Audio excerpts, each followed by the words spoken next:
Hello and welcome back to our next lecture from this course on how to use DesignBold to create your own graphic designs for your own needs and for your business.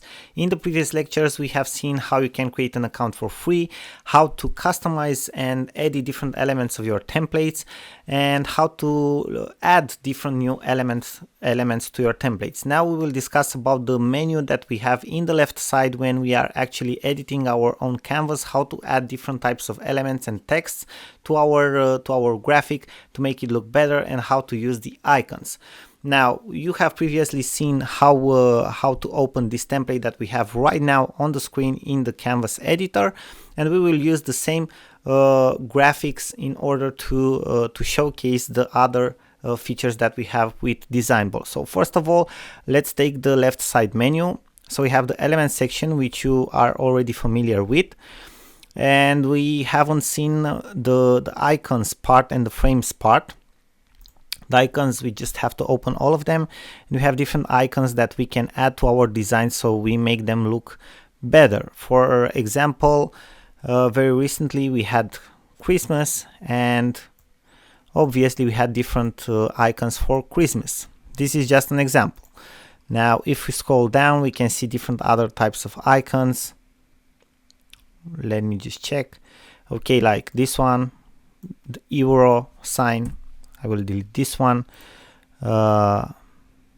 This compass.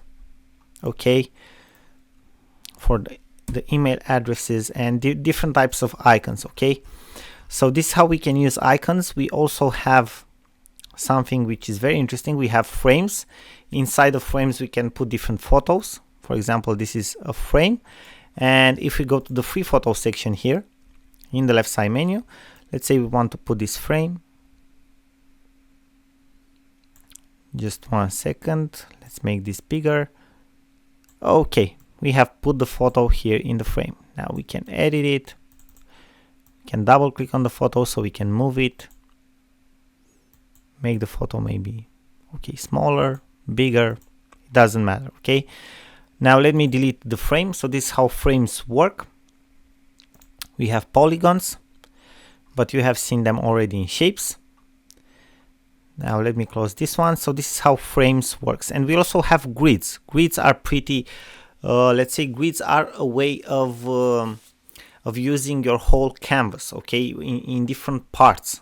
And let's see all the grids that we have. Basically, the program automatically splits our canvas, our whole graphic in different parts that we can edit separately.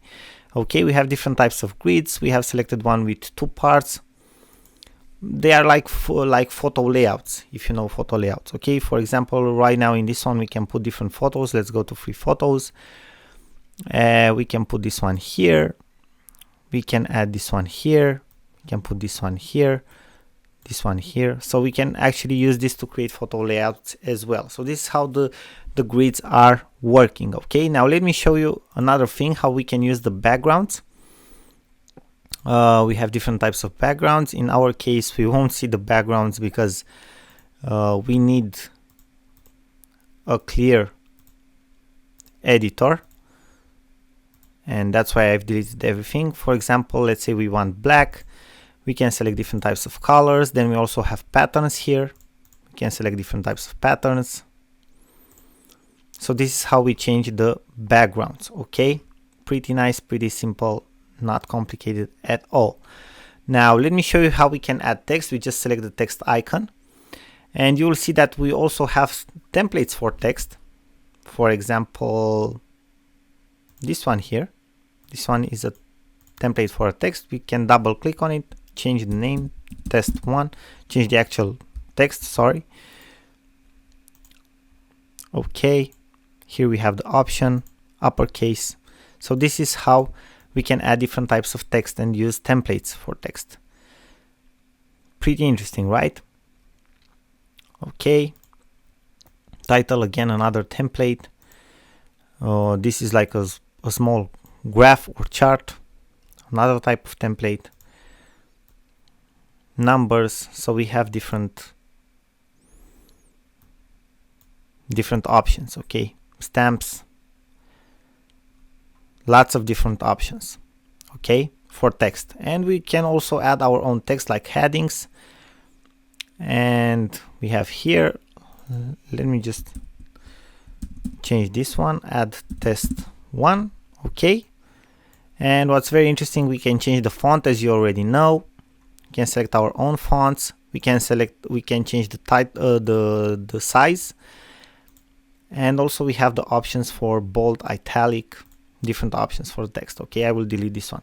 So this is how we can add different types of text. And then we have another section which is called tools, but in this section we will go through this section in our next lecture.